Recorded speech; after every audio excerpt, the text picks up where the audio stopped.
Direction వైపు నుంచి ఇటు ఫ్యాషన్ డిజైనింగ్ వైపు ఎలా తిరిగారు? నాకు ఫిలిమ్స్ అంటేనే చాలా పిచ్చి. మనకి పిల్లలు ఎలానో అదొక బేబీ లాగా,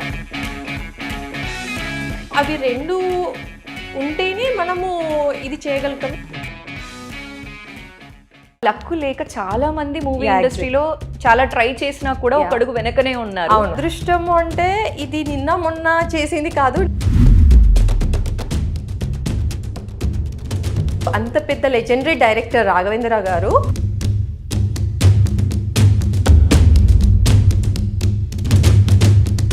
నిజంగా ఒక దేవకన్య ఆకాశం నుండి వస్తే ఇలానే ఉంటుందా?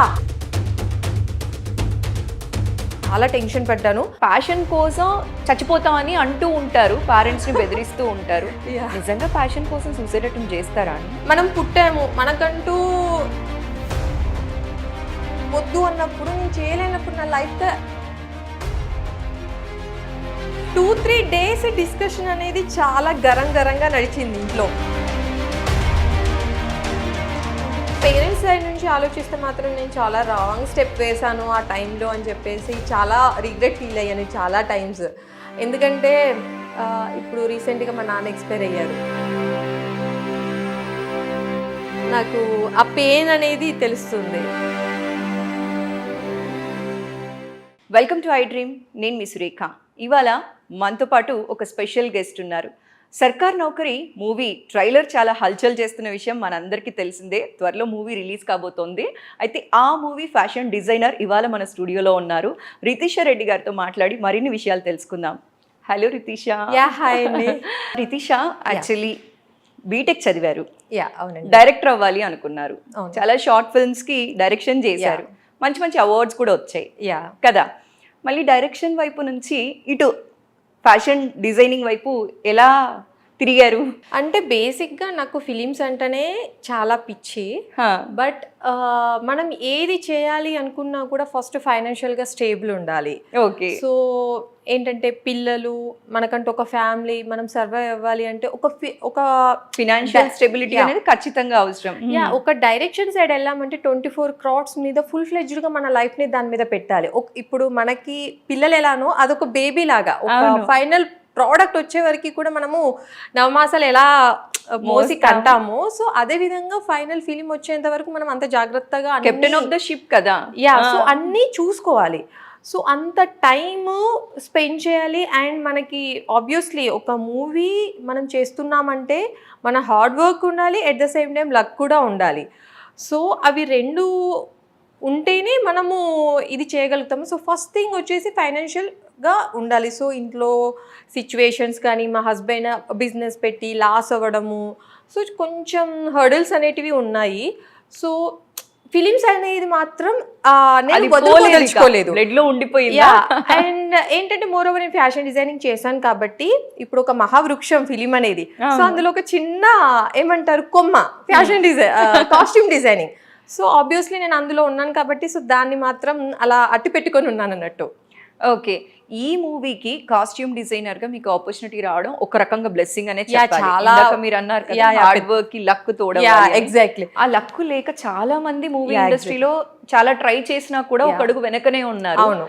బట్ ఆ అదృష్టం మీకు వచ్చిందనే చెప్పాలి.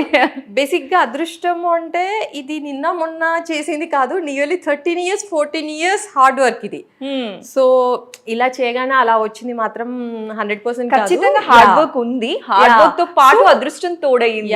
ఎగ్జాక్ట్లీ. సో ఇప్పుడు అంత పెద్ద లెజెండరీ డైరెక్టర్ రాఘవేంద్ర గారు, సో తన అండర్లో చేయడం అంటే చాలా పెద్ద టాస్క్. ఎందుకంటే తన ఏ ఫిలిమ్స్లో చూసినా కూడా ప్రతి ఒక్కటి డ్రెస్సింగ్ దగ్గర నుంచి యాక్సెసరీస్, జ్యువెలరీ ప్రతి ఒక్కటి డీటెయిలింగ్గా చేస్తారు. కొన్నిసార్లు తన ఫిలిమ్స్ ఎగ్జాంపుల్ శ్రీదేవి గారిది అతిలోక సుందరి అసలు ఎంత బ్యూటిఫుల్ గా అంటే నిజంగా ఒక దేవకన్య ఆకాశం నుండి వస్తే ఇలానే ఉంటుందా అన్న ఫీల్ వస్తుంది. సో అంత ఇదిగా చేస్తారు. సో నేను చేయగలుగుతానా అని చెప్పి అనిపించింది. ఆ ప్రెషర్ అనేది కూడా ఎక్కువ ఉంటది. సో మోర్ ఓవర్ నేను అందులోకి ఇన్ అయ్యే టైంకి 4 members వచ్చి వెళ్ళిపోయారంట. ఓకే. సో అప్పుడు ఏం అనిపించలేదా నేను ఉంటానా మళ్ళీ నేను Yeah, వెనక్కి exactly. వెళ్ళిపోతానా నాకు ఆ అని? క్వశ్చన్ వచ్చింది, ఎందుకంటే 4 members మేబీ అందరూ ఎక్స్పీరియన్స్డే అయ్యి ఉంటారు, కొత్త వాళ్ళు అయితే తీసుకోరు. సో నేను చేయగలుగుతానా లేదా అని చెప్పేసి చాలా టెన్షన్ పడ్డాను. బట్ నాకు అదేంటి ఈ ఫిలింకి డైరెక్టర్ గంగనమోని శేఖర్ గారు. సో ప్రీవియస్ నేను పంచతంత్ర కథలకి కూడా తన ప్రాజెక్ట్కి నేను వర్క్ చేశాను. సో అప్పుడు ఏంటంటే ఎట్ ఏ టైమ్ ఒక ప్రాజెక్ట్ చేసినప్పుడు, ఒక ఫిలిం చేసినప్పుడు ఆ థీమ్ బేస్ చేసుకొని మనకు అవుట్ఫిట్స్ కానీ వాళ్ళ లుక్స్ కానీ అన్నీ మనం డిజైన్ చేస్తాము. అదేంటంటే 5 స్టోరీస్, 5 జోనర్స్, ఆంథాలజీ. అసలు ఒక స్టోరీకి ఒక స్టోరీ సంబంధం ఉండదు. ఒకటి టోటల్ విలేజ్ గెటప్లో, ఒకటేమో సిటీ కల్చర్లో, ఇంకొకటి ఏంటంటే అబ్బాయిని అమ్మాయి లాగా చూపించడం చాలా పెద్ద టాస్క్. అప్పుడే చెప్పారు డైరెక్టర్ గారు, నువ్వు ఈ ప్రాజెక్ట్ చేసావంటే ఏ ప్రాజెక్ట్ అయినా ఈజీ, ఏది ఇచ్చినా కూడా నువ్వు అవలీలాగా చేయగలుగుతావని ఆ రోజే చెప్పారు. సో అదొక ధీమా ఉండింది, కాన్ఫిడెంట్ ఉండింది. సో ఫస్ట్ డే వెళ్ళిన తర్వాత సార్ మాట్లాడారు. ఫస్ట్ డే ఇలా అని చెప్పగానే మనకు పంచతంత్ర కథలు కూడా వర్క్ చేసిందంటే బేసిక్గా ఫిలిం కాస్ట్యూమ్స్ అవన్నీ చూశారు రాఘవేందర్ గారు. చాలా బాగుంది, నేచురల్గా రియాలిటీగా ఉంది అని చెప్పేసి అన్నారు. అయిపోయింది. విత్ ఇన్ 1 వీక్ తర్వాత 1 వీక్ గ్యాప్లో సార్ ఒకటి మరీ ఇంత అందంగా ఉండాలని తనే ఓన్గా లిరిక్స్ రాశారు సాంగ్. సో మళ్ళీ ఫోన్ చేసి పిలిపించారు. నా సరే పర్టికులర్గా ఆ అమ్మాయిని రమ్మని చెప్పండి అని చెప్పి. సో వెళ్ళిన తర్వాత ఇలా ఒక సాంగ్ అనుకుంటున్నామమ్మా, ఈ కాస్ట్యూమ్స్ ఇలా కావాలి అని చెప్పేసి చెప్పారు. నాకు జస్ట్ 2 డేసే టైమ్ షూట్కి. సో ఇమీడియట్గా అప్పటికప్పుడు 2 డేస్లో చేసి ఇచ్చాను. సో ఈ ఫిలిం రిలీజ్ అవ్వకంటే ముందే నేను ఫస్ట్ వర్క్ చేసింది సార్ తోటి. అది అంటే పర్టికులర్గా నావెల్ కనిపించాలి, కొన్ని కోడ్స్ ఉంటాయి సార్కి, ఈ ఇలా ఉండాలి, ఆ అమ్మాయిని ఎంత అందంగా చూపించాలో అంత అందంగా చూపిస్తారు. సో కొన్ని చెప్పారు ఇలా కావాలి పర్టికులర్గా అని. సో సార్ చెప్పిన విధంగా చేసి ఇచ్చాను. చాలా హ్యాపీ ఫీల్ అయ్యారు. అది వ్యూస్ కూడా బాగా వచ్చాయి. సార్ ఆర్కే యూట్యూబ్ ఛానల్ కూడా స్టార్ట్ చేశారంటే. సో అందులో ఫస్ట్ తను ఓన్గా లిరిక్స్ రాసి సాంగ్గా చేశారు. సో దానికి కాస్ట్యూమ్స్ చేశాను. సో తర్వాత మీ జర్నీ స్టార్ట్ అయ్యింది. ముందు సార్ తోటి అది ఫస్ట్ స్టార్ట్ అయింది. సో ఇది ప్రాజెక్ట్ ఇదంతా డిస్కషన్ అయిన తర్వాత ఈ పీరియాడిక్ ఫిలిం. సో 90sలో కానీ 1940sలో కానీ లుక్స్ ఎలా ఉంటాయి అది. ట్రైలర్ చూస్తుంటే అర్థమైపోతుంది. అది ఇంకా పెద్ద ఛాలెంజింగ్ కదా. చాలా బికాజ్ రిమైనింగ్ ట్రెండీ వేర్ అనుకోండి, ఎలాగైనా వెళ్ళిపోతుంది. ఇప్పుడు ప్రెసెంట్ ట్రెండ్ ఎలా నడుస్తుంది దాన్ని బేస్ చేసుకొని ఏదో ఒకటి చేసి వచ్చి ఇచ్చేసేయచ్చు. ఇది చాలా కీన్ గా ఉండాలి. సో ప్రతి ఒక్కటి మనం పర్టికులర్ గా రీసెర్చ్ చేసి ఎలా ఏంటి అని చెప్పి చూస్ చేసుకుంటూ అన్ని దగ్గరుండి చేసుకోవాలి. సో సార్ జ్యువెలరీ దగ్గర కూడా పర్టికులర్గా ఒక పాయింట్ చెప్పారు. ఆ టైంలో ఎలాంటి జ్యువెలరీ యూజ్ చేశారో అలాంటిది యూజ్ చేయమ్మా అన్నారు. అంతే, జస్ట్ ఒకటే వర్డ్ చెప్పారు. సో దాన్ని బేస్ చేసుకొని నేను కాసుల పేరని, మ్యాంగో హారం అని, అప్పుడు ఎలాంటివి వాడారో అలా అవి ముత్యాల దండ అప్పుడు ఎలా ఉందో అలాంటివి నేను చేశాను. సో మోర్ ఓవర్ ఈ ఫిలిం కనుక మీరు అబ్జర్వ్ చేస్తే, సో బేసిక్గా స్టోరీ అనేది ఎలా నడుస్తూ వెళ్తుంది. బట్ నేను కాస్ట్యూమ్స్తో కూడా ఒక స్టోరీ నరేట్ చేయాలి అని ఎక్స్పెరిమెంట్ చేశాను దీనిలో. ఓకే. సో మీరు ఫిలిం చూస్తున్నప్పుడు ఫస్ట్ ఆఫ్ మొత్తము కూడా మీకు చెక్స్లో ఉంటుంది హీరో ఆకాష్ గారి డ్రెస్సెస్ అన్నీ కూడా.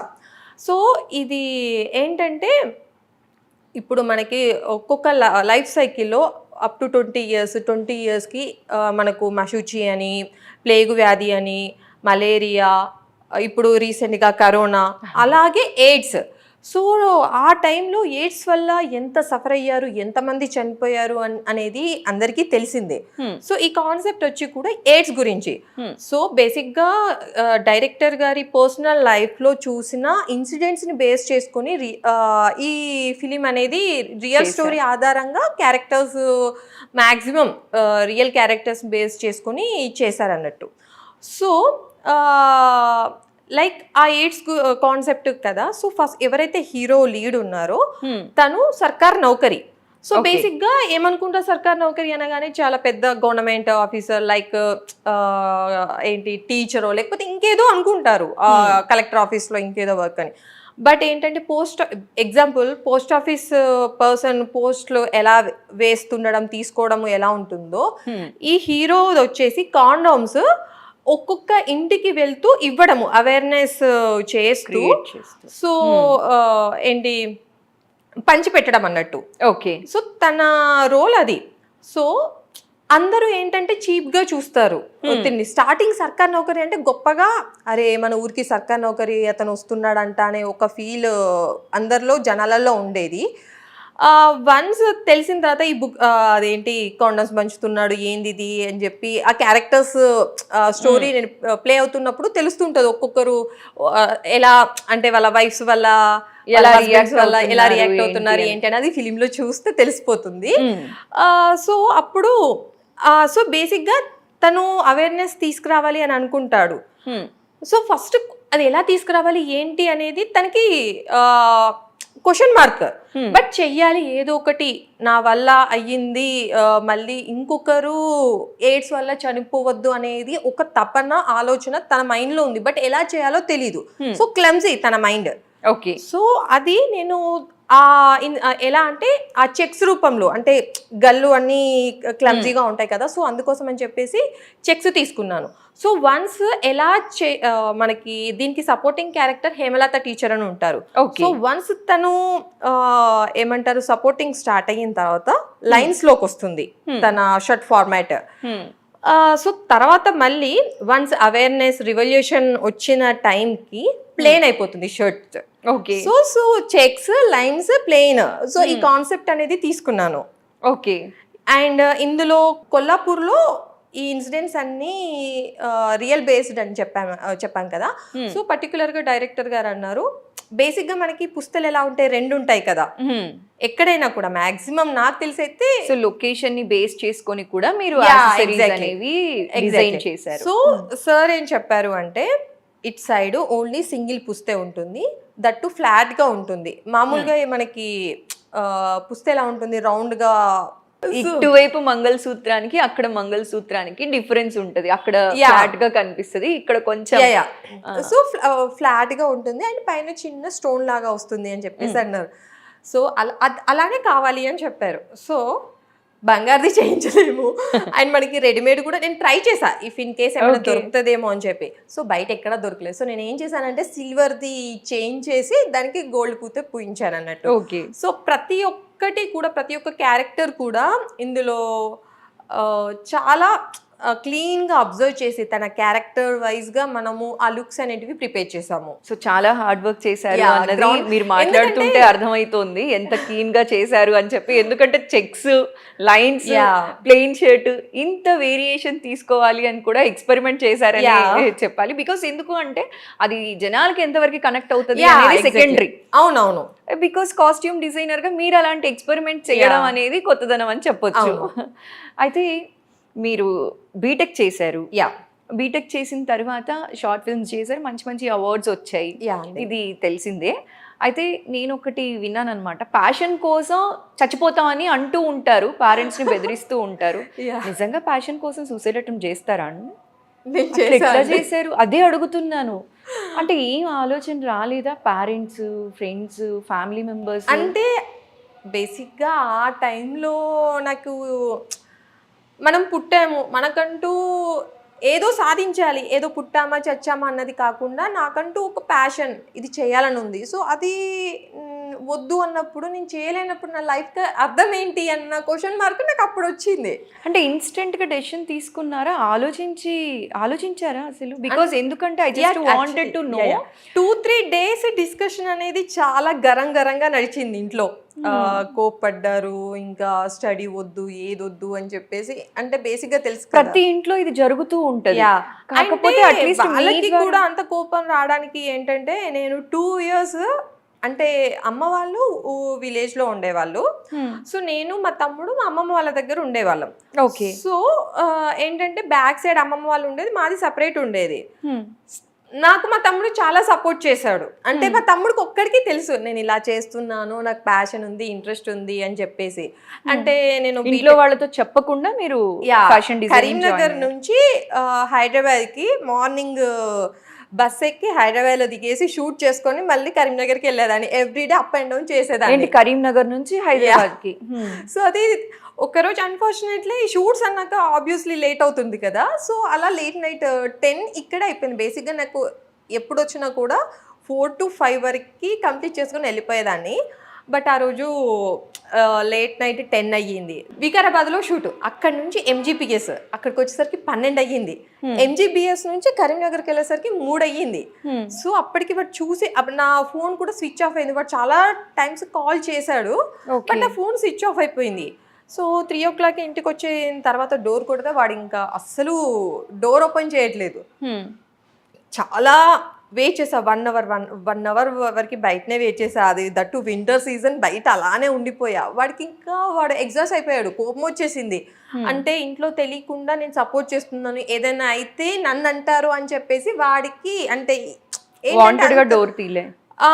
వాడు కోపంతో నేను సపోర్ట్ చేస్తున్నందుకు ఇంట్లో నుంచి ఇప్పుడు సపోర్ట్ చేస్తూ నాకు ఏదైనా జరిగితే వాడినే అంటారు కదా at the end of the day, నువ్వు ఎందుకు సపోర్ట్ చేస్తావు, మాకు ఎందుకు చెప్పలేదు అని చెప్పి. సో ఆ భయంతో కోపం మీద నా వల్ల కొంచెం సైకిక్గా వాడైపోయాడు. తర్వాత మళ్ళీ ఏం చేయాలో అర్థం కాలేదు. మళ్ళీ నెక్స్ట్ డే షూట్ ఉంది. సో అంత జరిగినా కూడా మళ్ళీ 4 o'clockకి కరీంనగర్ బస్ స్టాప్ వెళ్ళి మళ్ళీ హైదరాబాద్ వచ్చేసి అదే మార్నింగ్ మళ్ళీ. Very good. సో అలా అయిపోయిన తర్వాత ఇంకా ఆ నెక్స్ట్ డే మళ్ళీ షూట్ నుంచి ఈవినింగ్ వచ్చేసరికి ఇంట్లో చెప్పేశాడు. ఇంకా మా మామయ్య, మేనమామ, అమ్మ, నాన్న ఇంక అందరూ సీరియస్ అయ్యారు. దట్టు మామయ్య వాళ్ళ ఫ్రెండ్ ఒకరు ఈనాడు ఈటీవీలో వర్క్ చేస్తారన్నట్టు.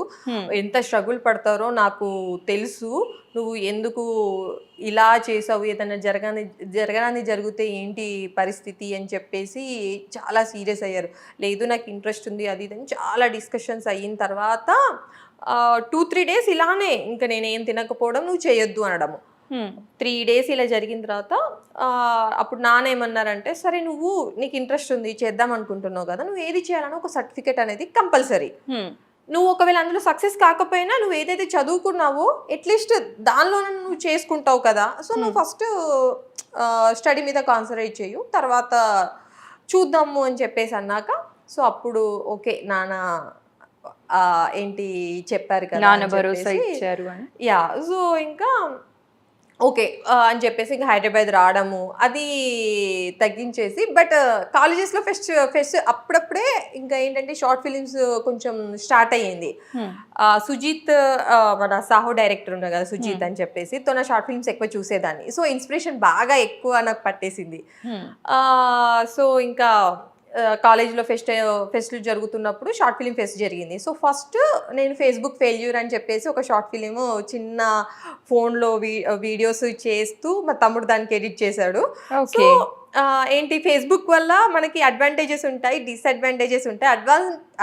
దానివల్ల ఉపయోగించుకున్నవాడు ఎలా ఉంటాడు, ఉపయోగించుకునే వాడు ఎలా తయారయ్యాడు, అంటే మిస్యూజ్ చేసుకుంటే ఎలా తయారవుతాడు అనేది చిన్న కాన్సెప్ట్ తోటి చేశాను.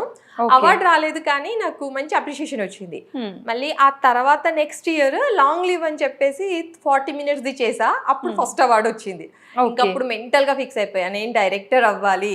అంటే అప్పుడు అన్ని బాగానే నడుస్తున్న పీరియడ్ లో ఎందుకు ఇలాంటి డెసిషన్ తీసుకోవాల్సి వచ్చింది? ఇది ఇప్పుడు ఏదైతే షార్ట్ ఫిల్మ్ చేయకంటే ముందు ఇది జరిగింది. తర్వాత ఇంకా లోకల్లోనే కాబట్టి కాలేజ్ ఫెస్ట్ కాబట్టి ఓకే చెప్పారు. ఇది జరగక ముందు అంటే ఫస్ట్ నేను యాక్టింగ్ ఇంట్లో వాళ్ళని ఒప్పించడం కోసం ఆ డెసిషన్ రాంగ్ అని ఎప్పుడైనా మళ్ళీ రిగ్రెట్ ఫీల్ అయ్యారా, అలా చేసి ఉండకూడదేమో అని? బికాస్ ఎందుకంటే చాలా మంది మెచ్యూరిటీ లేక ఇలాంటి పనులు చేస్తున్నారు అనిపించింది నాకు. టచ్ వుడ్ భగవంతుడి దయ వల్ల ప్రాణాలతో మిగిలారు కాబట్టి సరిపోయింది. ఏదైనా అయ్యి ఉండుంటే ఫ్యామిలీ మొత్తం ఏమై ఉండేదండి. బికాజ్ ఇట్స్ ఎ వెరీ చాలా పెయిన్ఫుల్, ఇట్స్ వెరీ పెయిన్ఫుల్. అంటే మీరు కూడా అంతే పెయిన్ తీసుకొని ఉండుండొచ్చు మీ షూస్ నుంచి ఆలోచిస్తే. పేరెంట్స్ సైడ్ నుంచి ఆలోచిస్తే మాత్రం నేను చాలా రాంగ్ స్టెప్ వేసాను ఆ టైంలో అని చెప్పేసి చాలా రిగ్రెట్ ఫీల్ అయ్యాను చాలా టైమ్స్. ఎందుకంటే ఇప్పుడు రీసెంట్గా మా నాన్న ఎక్స్పైర్ అయ్యారు, 4 months అవుతుంది.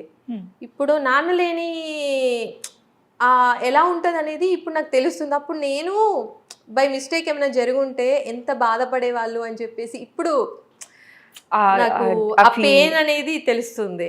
బికాజ్ ఎందుకంటే నేను అది వినంగానే నాకు అసలు చాలా గుండె పిండేసినట్టు అయిపోయింది.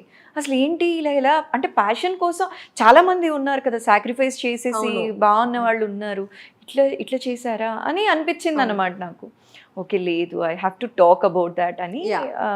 నేను మాట్లాడుతున్నాను. I don't know whether I'm right or wrong. Yeah, yeah. At least మీ ద్వారా చూస్తున్న వాళ్ళకి Yeah. కావచ్చు, లేకపోతే ప్యాషన్ కోసం అనుకున్నవన్నీ అందరి లైఫ్ లో జరగవు. అవునవును. But this is 100%. Not the only Yeah, decision right. అనేది Yeah. కన్వే చేద్దాము అనిపించి నేను ఈ క్వశ్చన్ Yeah. అడిగానండి. Sorry, don't mind. Yeah, it's okay. Because it's purely personal question కదా. Yeah. అందుకే నేను మిమ్మల్ని అడిగిన తర్వాతనే ఈ క్వశ్చన్ అనేది Yeah. ఆన్ స్క్రీన్ అడుగుతున్నాను Yeah. అనమాట. సో బేసికలీ డిప్రెషన్లో చాలా మందే ఉంటుంటారు. ఇలాంటి రాంగ్ డెసిషన్స్ తీసుకొని జీవితాలే పోయిన వాళ్ళవి కూడా బోల్డంత మంది ఉన్నాయి. అవును. టచ్ వుడ్, మీకు మళ్ళీ సక్సెస్ అనేది వచ్చింది. Yeah. అది ఒక అస్త్రంగా కూడా పనికొచ్చింది అని చెప్పొచ్చు. అవును. బ్లెస్డ్ ఇన్ డిస్గస్డ్ అంటారు. Yeah. దురదృష్టంలో అదృష్టం అని అవును. చెప్పి. సో మొత్తానికి ఇంట్లో వాళ్ళు ఒప్పుకున్నారు. Yeah. మళ్ళీ కరెక్ట్ గా ట్రాక్ ఎక్కింది అనమాట బండి. అలా వెళ్తుంది అనే టైంలోనే ఇంకా బేసిక్గా నాన్నకి హెల్త్ బాగాలేదు. ఓకే. ఫైనల్ ఇయర్లో. సో ఒక్కగానొక్క కూతురు. సో ఎందుకు అదేంటి అందరూ ఇంకా ఉంటారు కదా చుట్టుపక్కల వాళ్ళు, ఒక్కటే కూతురు, పెళ్లి చేసేయండి అని చెప్పేసి అంటే ఇంకా ఇది కూడా నేను విన్నాను.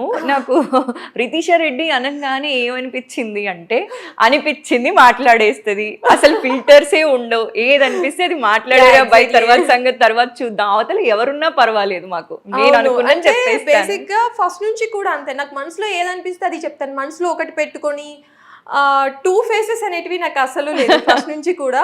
అది నాకు అర్థమైంది. సో మనసులో ఏది ఉంటే అది ఇమీడియట్ గా బయటకు వచ్చేస్తుంది. అది రైటా రాంగా సో తర్వాత చూద్దాం.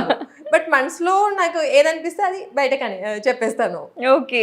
ఇప్పుడు మీరు అన్నారు, మా అమ్మ వాళ్ళు బలవంతం పెట్టడం వల్లే నేను పెళ్లి చేసుకున్నాను తప్ప ఇష్టంగా చేసుకోలేదు అని అన్నారు. అంటే బేసిక్ గా నాకు చెప్పాను కదా, ఒక డైరెక్టర్ అవ్వాలని ఒక అంబిషన్ ఉండేది. సో వచ్చే పర్సన్ సపోర్ట్ చేస్తారో చెయ్యరా ఏంటి, చాలా క్వశ్చన్స్ ఉన్నాయి.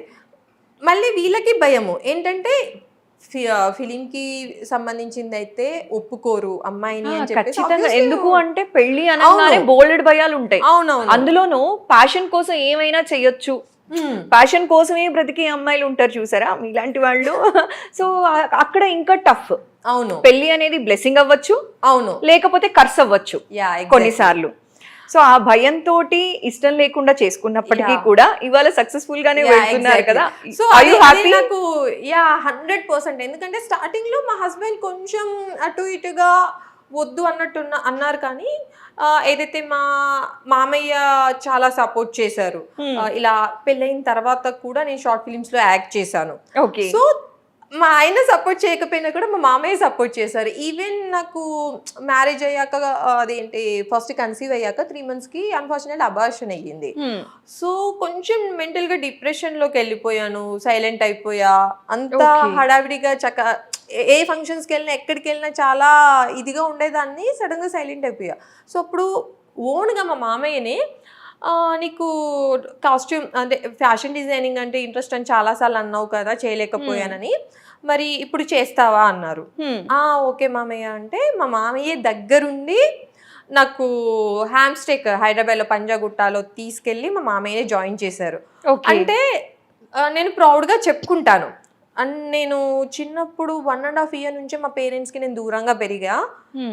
బట్ నాకు పెళ్ళైన తర్వాత మా మామయ్య నాకు ఒక ఫాదర్ లాగా నన్ను ట్రీట్ చేశారు. ఎవరి ఫ్యామిలీలో అయినా కూడా చిన్న చిన్న ప్రాబ్లమ్స్, ఇష్యూస్ జరుగుతూనే ఉంటాయి. ఆబ్వియస్లీ నాకు మా ఫ్యామిలీలో కూడా కొందరి వల్ల ఇబ్బందులు వచ్చాయి,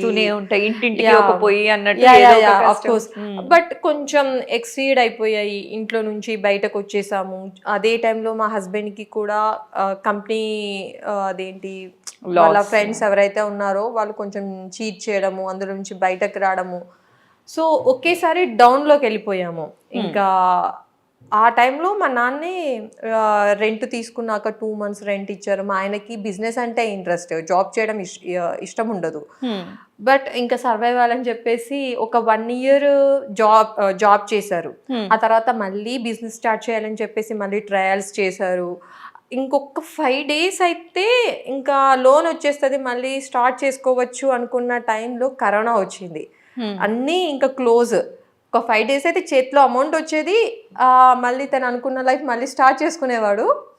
అలాంటిది సో ఇక హ్యాపీగా ఉందాం అనుకున్నప్పుడల్లా ఒక టైంలో ఎగ్జాక్ట్లీ. సో ఎప్పుడైతే ఇంకా మళ్ళీ బిజినెస్ స్టార్ట్ చేసుకోవచ్చు మళ్ళీ యాజ్ యూజువల్గా, ఇంకా అప్పుడు ఫ్రెండ్స్ అని ఏదైతే అనుకున్నాడో అలా కాకుండా తిను ఓన్గా ఇంకా సింగిల్, నేను ఎవరితో ఇంకా లింక్ పెట్టుకోకూడదు, ఓన్గా చేసుకుందాము అనుకొని అన్ని చాలా ట్రయల్స్ చేసి మళ్ళీ లోన్ కోసం అప్లై చేసి అన్నీ ఇక కరెక్ట్ ఇక మనకు అనుగుణంగా అవుతున్నాయి అనే టైంలో కరోనా వచ్చి మళ్ళీ డౌన్లోకి వెళ్ళిపోయాము.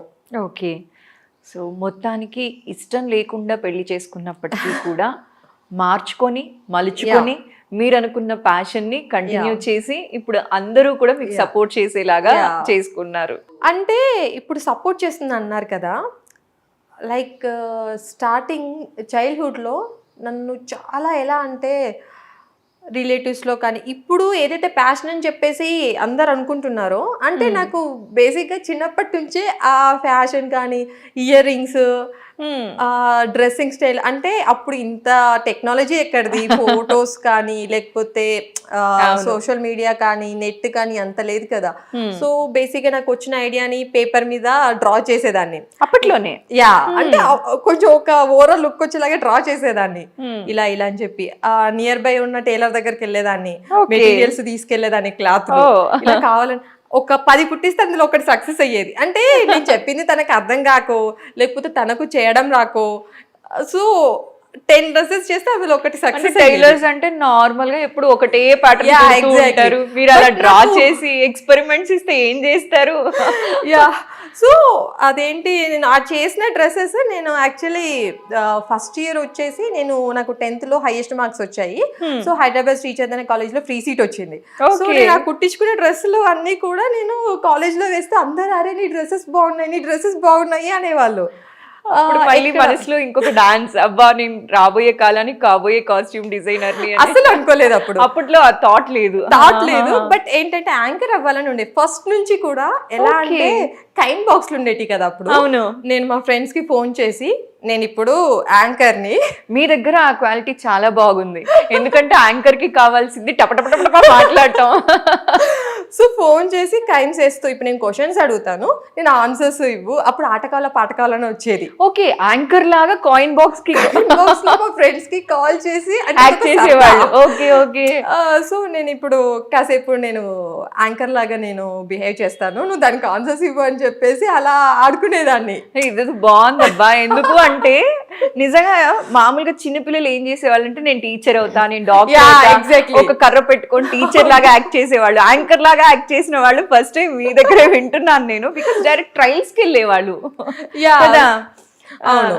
సో అదేంటి పెళ్ళైన తర్వాతనే మా మామయ్య ప్రభాకర్ అని చెప్పేసి ఉంటారు, C2 తెలంగాణ. సో అందులో యాంకర్ గా కూడా చేసా, లైవ్ ప్రోగ్రామ్స్ కానీ లేకపోతే భక్తికి సంబంధించిన అవి అన్ని. ఓవరాల్ ఆల్ రౌండర్ అన్నమాట.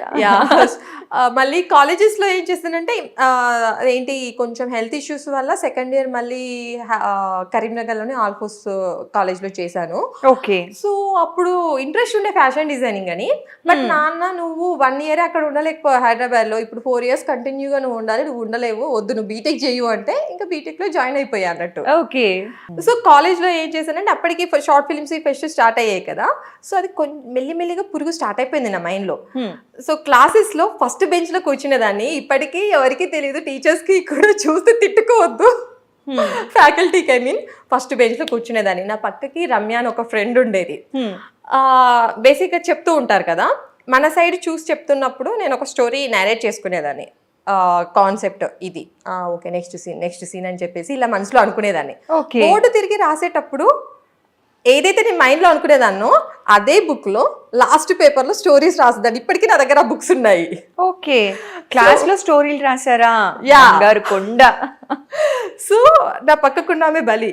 నేను మళ్ళీ ఇటు సైడ్ చూస్తారు కదా, అప్పుడు నేను మళ్ళీ స్టోరీ సరే నెక్స్ట్ ఏంటి పెట్టుకునేవాడు. నెక్స్ట్ స్టోరీ ఎలా తీసుకెళ్లాలని చెప్పి అలా ఆలోచించేదాన్ని. పక్కనున్న దానికి ఇచ్చేసేదాన్ని. బోర్డు మీద రాసింది మళ్ళీ ఫస్ట్ పేపర్ తిప్పేసి దానికి ఇచ్చేసి రాయమని చెప్పేదాన్ని. తన బుక్ రాసుకునేది, నా బుక్ కూడా రాసేది. నా కాన్సన్ట్రేషన్ మాత్రం మొత్తం స్టోరీ మీద. ఓకే ఇంకా దీన్ని ఎలా తీసుకెళ్లొచ్చు, ఈ క్యారెక్టర్ ఎలా, ఆ క్యారెక్టర్ ఎలా అని చెప్పేసి ఇలా ఆలోచిస్తూ ఉండేదాన్ని అన్నట్టు. ఓకే. సో క్లాస్ రూమ్లో ఫస్ట్ బెంచ్లో బేసిక్గా లాస్ట్ బెంచ్లో కూర్చొని చేసిందంటే దానికి అర్థం ఉంది. ఫస్ట్ బెంచ్లో ఫస్ట్ రోలో ఇలా సార్ మ్యామ్ ఉంటే నేను ముందే ఈజీగా దొరికిపోతారన్న భయం కూడా లేదు. అమ్మో అంటే అలా హ్యాండిల్ చేసా. ఎందుకంటే వచ్చి సడన్ గా చూసినా కూడా బోర్డు మీద రాసినవి మళ్ళీ బుక్ లో ఉన్నది కదా, పక్కన ఉన్న అమ్మాయి రాసింది కదా. ఓకే.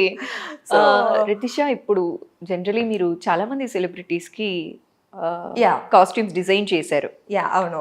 బిగ్ బాస్ లో కూడా ఓవరాల్ గా సుజాత గారికి మీరే డిజైన్ చేశారు కదా.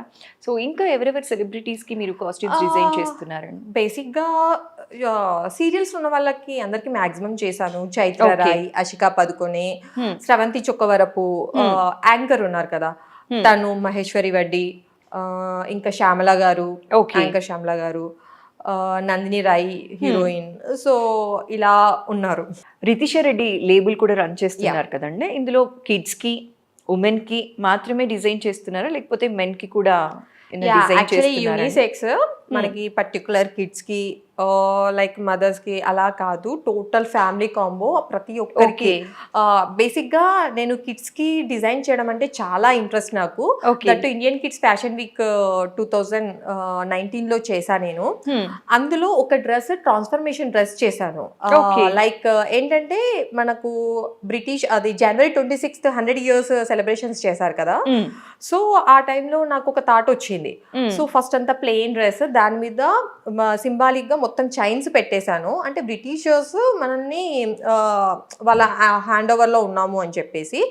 సో ర్యాంప్ వాక్ చేస్తూ ఎంటర్ అవ్వగానే లైక్ ఎండ్ పాయింట్ కి రాగానే తను డ్రెస్ ఇలా ఓపెన్ చేయగానే ఫ్లాగ్ లోకి వచ్చేస్తుంది, ట్రాన్స్ఫార్మ్ అయిపోతుంది డ్రెస్.